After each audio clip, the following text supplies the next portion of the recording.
L'histoire a toujours été ma matière préférée.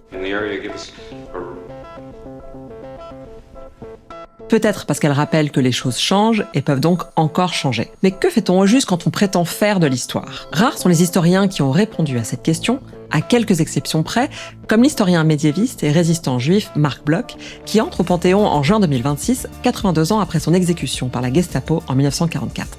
Son livre le plus célèbre est L'étrange défaite, une analyse très personnelle et politique des responsabilités derrière l'effondrement militaire de la France face aux nazis en juin 40. Pourtant, dans un autre texte moins connu, Apologie pour l'histoire, Bloch défend l'utilité de sa discipline en tant que science qui ne doit surtout pas juger. L'histoire est-elle une science comme les autres ? L'historien peut-il être à la fois objectif et engagé ? À quoi sert l'histoire ?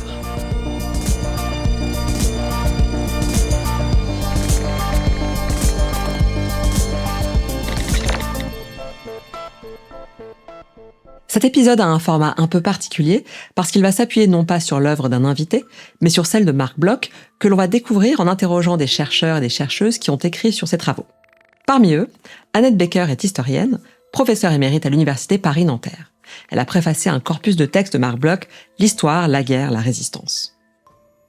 J'aime bien devant les étudiants pour leur faire comprendre ce qu'est l'histoire et aussi ce qu'est l'histoire totale d'une certaine façon qu'il a voulu et qu'il a pratiqué.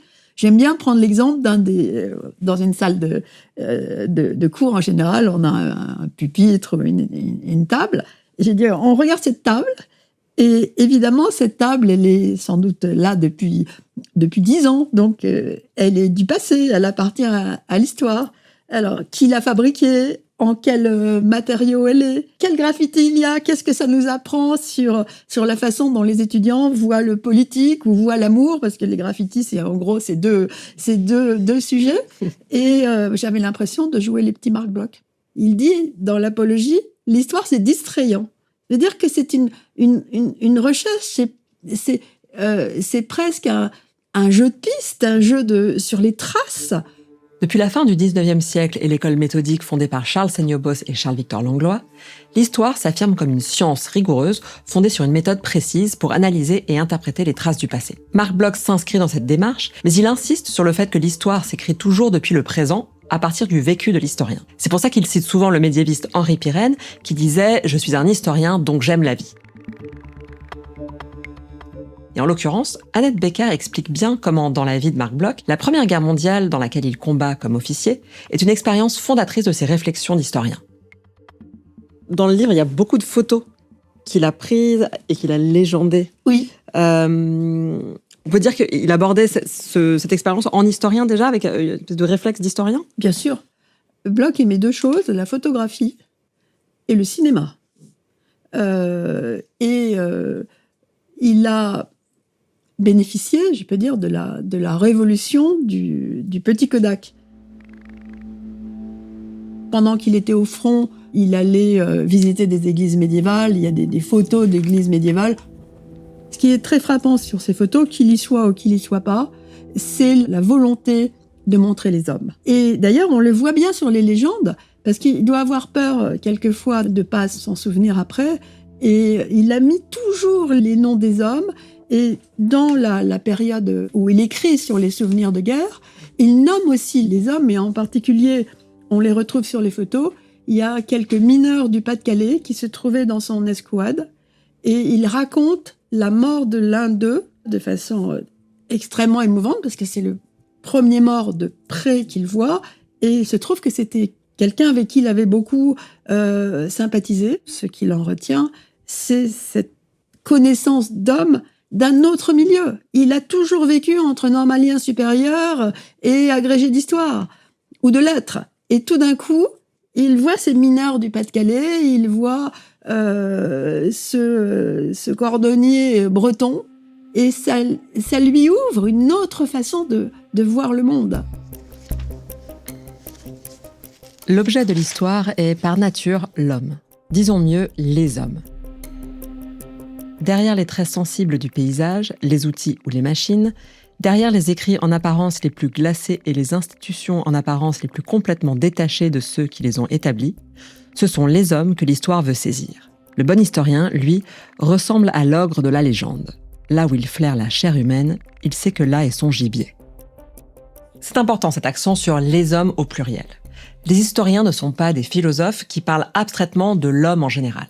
Ils veulent voir, entendre, sentir les hommes tels qu'ils évoluent concrètement dans l'espace et dans le temps.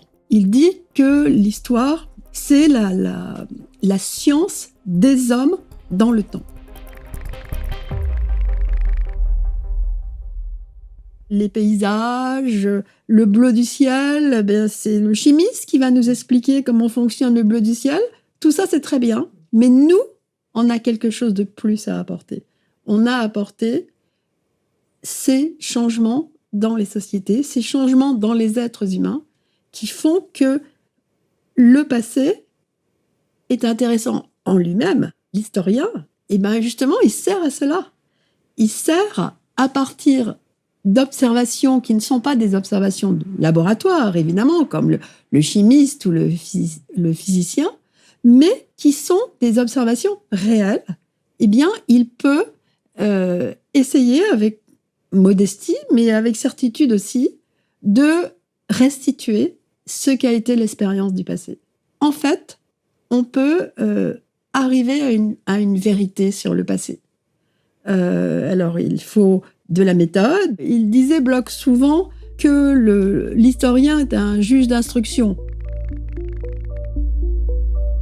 Comme nos confrères du Palais de Justice, nous recueillons des témoignages à l'aide desquels nous cherchons à reconstruire la réalité. Les témoins ne sont pas tous sincères ni leur mémoire toujours fidèle, si bien qu'on ne saurait accepter leur déposition sans contrôle. On pourrait dire que Bloch développe une véritable expertise sur les témoignages, volontaires et involontaires, sur la différence entre les mensonges et les inexactitudes, et sur le fonctionnement de notre attention. Nous ne remarquons pas les choses usuelles, nous ne faisons attention qu'aux choses qui nous frappent. Presque tous, nous circulons à moitié aveugles et à moitié sourds au sein d'un monde extérieur que nous ne voyons et que nous n'entendons qu'à travers une sorte de brouillard.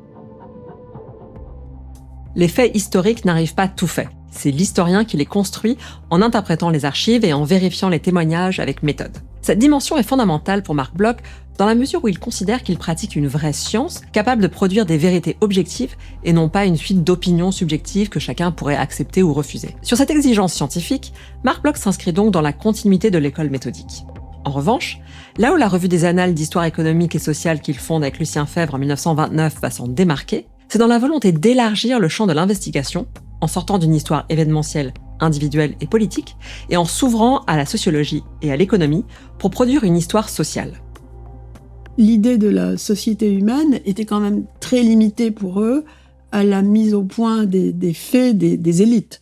Donc, en gros, pour l'histoire médiévale, c'était les rois, les grands seigneurs, les guerres, et puis des choses remarquables comme Jeanne d'Arc, par exemple. Et à cela, lui, il préférait beaucoup quelqu'un comme Michelet. Parce qu'il considérait que Michelet allait ou n'allait pas aux documents, mais qu'il avait un enthousiasme. Il avait une façon, et d'ailleurs Michelet écrit « Le peuple », et d'aller vers la société, même si c'était pas avec une précision extraordinaire, mais son écriture vous amenait une profondeur sociale que ne savait pas apporter un Langlois. Ça peut paraître étonnant, cette référence à Jules Michelet, l'historien républicain qui a dressé ce portrait très romantique du peuple français en 1846 et qui, pour le coup, était très idéologique et pas du tout dans une démarche scientifique rigoureuse avec des notes de bas de page, etc. Mais ce que Marc Bloch apprécie chez lui, c'est malgré tout le fait qu'il raconte non pas les rois, mais le peuple, et qu'il écrive de manière très vivante sur sa culture, ses émotions et ses croyances. Là où Seignobos et Langlois étaient obnubilés par la restitution exacte des faits, Bloch veut les problématiser. C'est ce qu'il appelle l'histoire-problème. Et il veut expliquer non pas des faits, mais des phénomènes, des changements sociaux. Et pour expliquer, il faut comparer. Alors il n'est pas le premier à expérimenter avec cette approche comparative, qui se pratiquait déjà beaucoup en linguistique puis en sociologie, mais il est vraiment celui qui va le plus explorer toutes les subtilités méthodologiques que le comparatisme soulève en histoire, notamment dans son texte « Pour une histoire comparée des sociétés européennes ». J'en ai parlé avec la philosophe Florence Hulac, autrice de Société et mentalité, la science historique de Marc Bloch. le changement social, par exemple, quand il travaille sur la féodalité, il veut comprendre pourquoi est-ce que la féodalité est apparue en Europe, et donc il va comparer les régions européennes dans lesquelles la féodalité est apparue, celles dans lesquelles elle n'est pas apparue. Et il va montrer, avec le contre-exemple des régions comme la Sardaigne, la Sicile, en montrant que les clans familiaux étaient extrêmement forts, et donc les individus étaient déjà protégés. Donc la comparaison, ça permet de monter en généralité, ça permet de chercher l'originalité des cas par rapport à d'autres. Pour lui, l'histoire, elle doit permettre d'expliquer et comprendre. Vous faites la différence entre expliquer et comprendre, c'est ça? Alors non, justement, c'est-à-dire que pour quelqu'un comme Marc Bloch et comme pour la sociologie de son temps, l'explication en sciences humaines et sociales est toujours aussi compréhension. En sciences naturelles, on peut expliquer un phénomène purement mécanique. En sciences sociales, expliquer, c'est comprendre comment les individus agissent. Pour reprendre un exemple de Max Weber, quand on explique le comportement d'une cellule, on n'a pas besoin de comprendre comment agit la cellule. C'est mécanique. Alors que, à partir du moment où on s'associe au niveau des raisons d'agir des individus, c'est dans ce sens-là, c'est la compréhension au sens du sens que les individus donnent à leurs actions. Alors que les sciences naturelles vont s'attacher à expliquer des mécanismes en identifiant des causes et en vérifiant des lois, l'histoire cherche à comprendre le sens des actions humaines. Alors on peut citer un autre exemple de phénomène que Marc Bloch va chercher à comprendre et qui est né de son observation directe pendant la Première Guerre mondiale. Son idée, c'est que pendant la Grande Guerre, il y a eu évidemment ce que les soldats, les combattants appelaient le bourrage de crâne.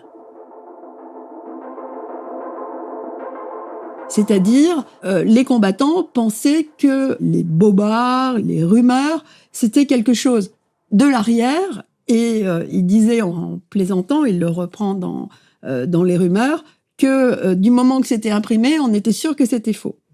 Eh bien, les mêmes combattants entendaient des choses qui étaient amenées par les cuisines. Ils croyaient dur comme fer à ce qu'ils avaient entendu. Il dit à un certain moment que lui-même, en 1914, donc tout à fait au début de la guerre, quand on s'aperçoit après la bataille de la Marne que ça va continuer, et à ce moment-là, il entend dire que les Russes, sur le front Est évidemment, de l'autre côté, les Russes sont les alliés de la France et du Royaume-Uni, les Russes ont bombardé Berlin. Et c'est une nouvelle absolument invraisemblable. Eh bien, il y croit. Il y croit pendant quelques jours, puis il s'aperçoit que non. Et j'adore cet exemple, parce qu'il dit « je », et parce qu'il montre que personne ne peut résister à une nouvelle qui lui va. Et sa conclusion épistémologique, c'est que les rumeurs ne marchent que parce qu'il y a un fond collectif qui est prêt, à un certain moment, à accepter une rumeur. On voit là encore un exemple de la manière dont c'est l'expérience au présent qui va fournir les questions que l'historien se pose. Et ce qui est frappant, c'est comment Bloch va sortir d'une approche chronologique et comparer les fausses nouvelles de la Grande Guerre avec des phénomènes analogues au Moyen-Âge. Il va chercher dans le monde médiéval l'équivalent de ce qu'il voit dans les tranchées et vice-versa. Il a un très joli passage dans les fausses nouvelles de la guerre où il parle des jongleurs, de ceux qui travaillent dans le théâtre des mystères. Donc, tous ces gens qui passent dans les châteaux des seigneurs ou dans les villes et qui racontent des choses extraordinaires, quelquefois vraies, quelquefois fausses. Et le serpent géant, il est venu vous attaquer juste au bord du lac? Ah oui? Dans sa dos? À peu près, ouais. Mais dans le monde de la foi, qui est celui du XIe siècle, du XIIIe siècle, on ne peut que les croire. On est à la fois fasciné et peu pensent qu'on peut prendre un peu de recul. Et il dit la même chose pour les tranchées. Il faut voir ce que c'est que de vivre dans les tranchées de première ligne.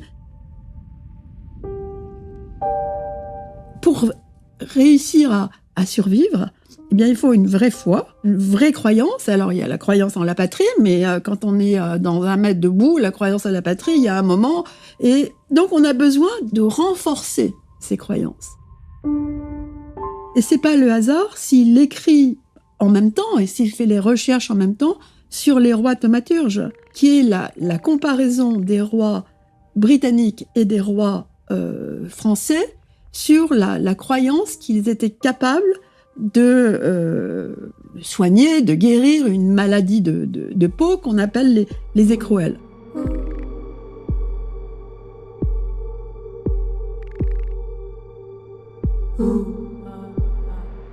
Aujourd'hui, beaucoup de travaux sur les miracles et sur la psychologie ont montré que c'était possible qu'une maladie de peau soit guérie par la croyance, comme certains malades sont très rares, mais sont guéris à Lourdes. C'est le même phénomène.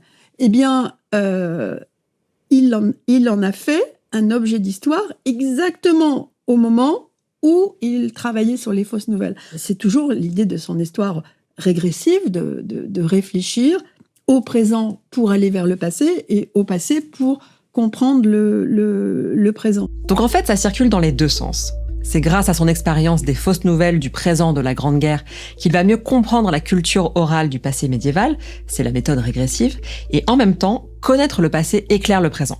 Le passé n'est pas juste une curiosité qui serait intéressante à connaître pour elle-même.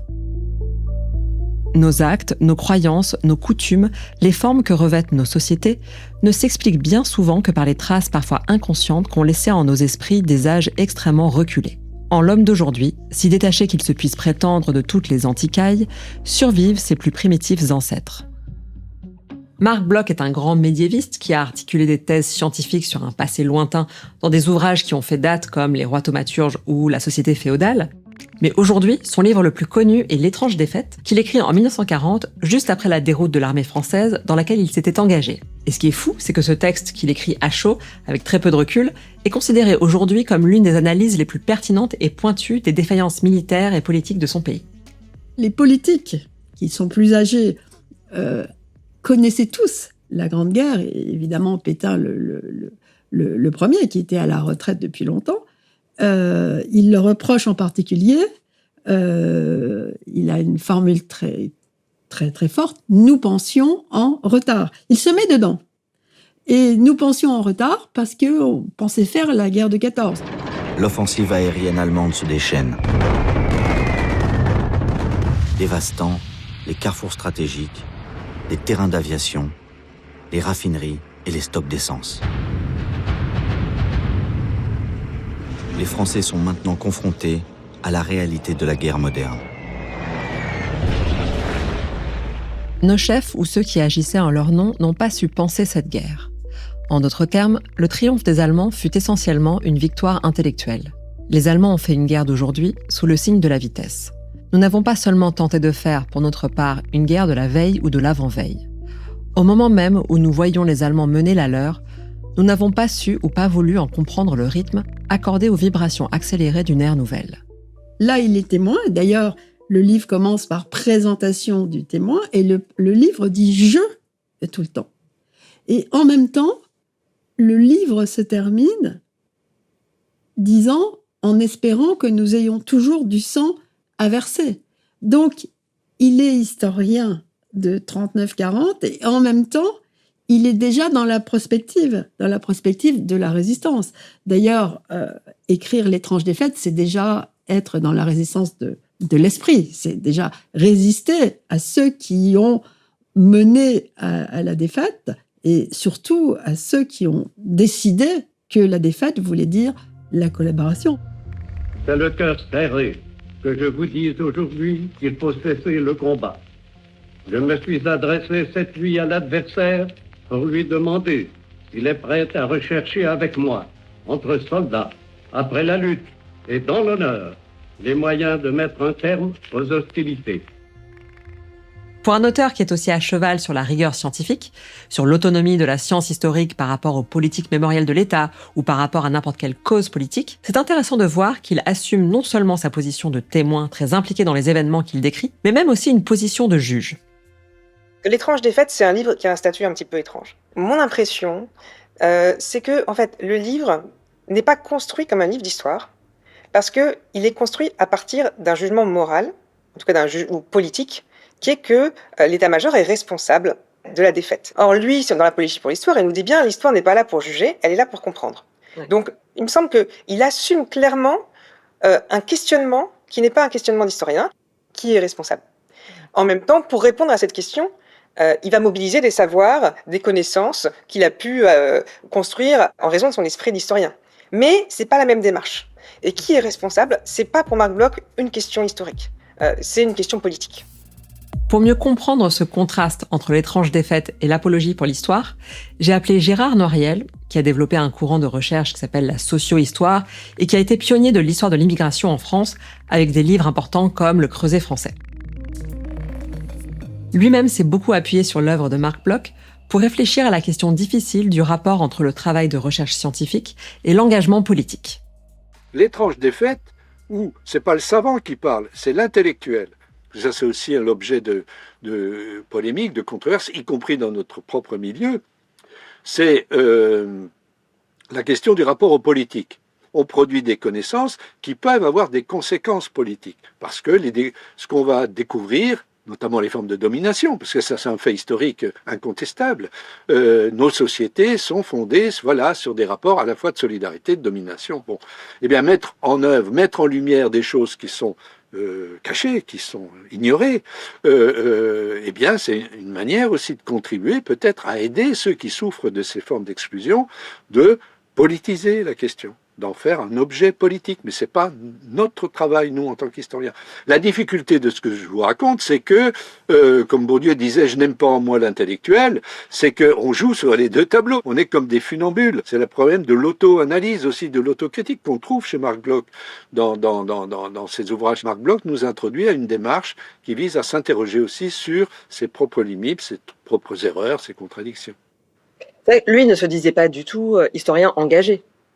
Il était historien scientifique et il s'est engagé dans sa vie comme soldat, comme résistant.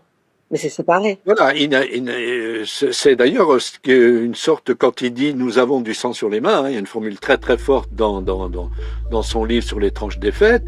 Nous n'avons pas osé être, sur la place publique, la voix qui crie. Nous avons préféré nous confiner dans la craintive quiétude de nos ateliers. Puissent nos cadets nous pardonner le sang qui est sur nos mains. Nous avions une langue, une plume, un cerveau. Adeptes des sciences de l'homme ou savants de laboratoire, peut-être fûmes-nous aussi détournés de l'action individuelle par une sorte de fatalisme inhérent à la pratique de nos disciplines. Elles nous ont habitués à considérer, sur toute chose, dans la société comme dans la nature, le jeu des forces massives. Donc il y a là, on voit qu'il est pris dans cette contradiction, justement, que la volonté de défendre l'autonomie de la recherche historique, peut-être se dit-il, ça m'a amené trop loin. Et c'est un petit peu cette question-là, peut-être, qui se pose aussi aujourd'hui à nous. Comment défendre à la fois l'autonomie, mais intervenir. Donc, sur toutes ces questions-là, vous voyez, elles sont éminemment actuelles. Bloch s'est intéressé au temps présent. Il est devenu, par son intérêt pour le temps présent, un peu le citoyen exemplaire. Et est-ce que c'est l'historien? Est-ce que c'est le résistant? Est-ce que c'est le patriote exemplaire qui rentre au Panthéon? Évidemment que c'est le patriote et le résistant, mais c'est aussi l'historien.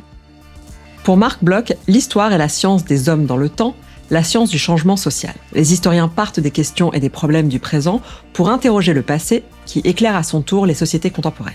Il ne s'agit pas de juger, mais d'expliquer et surtout de comprendre les actions humaines. Marc Bloch a toujours revendiqué une histoire objective, détachée des débats politiques, mais il a aussi eu, dans les dernières années de sa vie, le mérite de s'interroger sur les limites de cette posture scientifique qui a conduit les chercheurs à se confiner dans la craintive quiétude de leur atelier au moment où la civilisation européenne risquait de sombrer.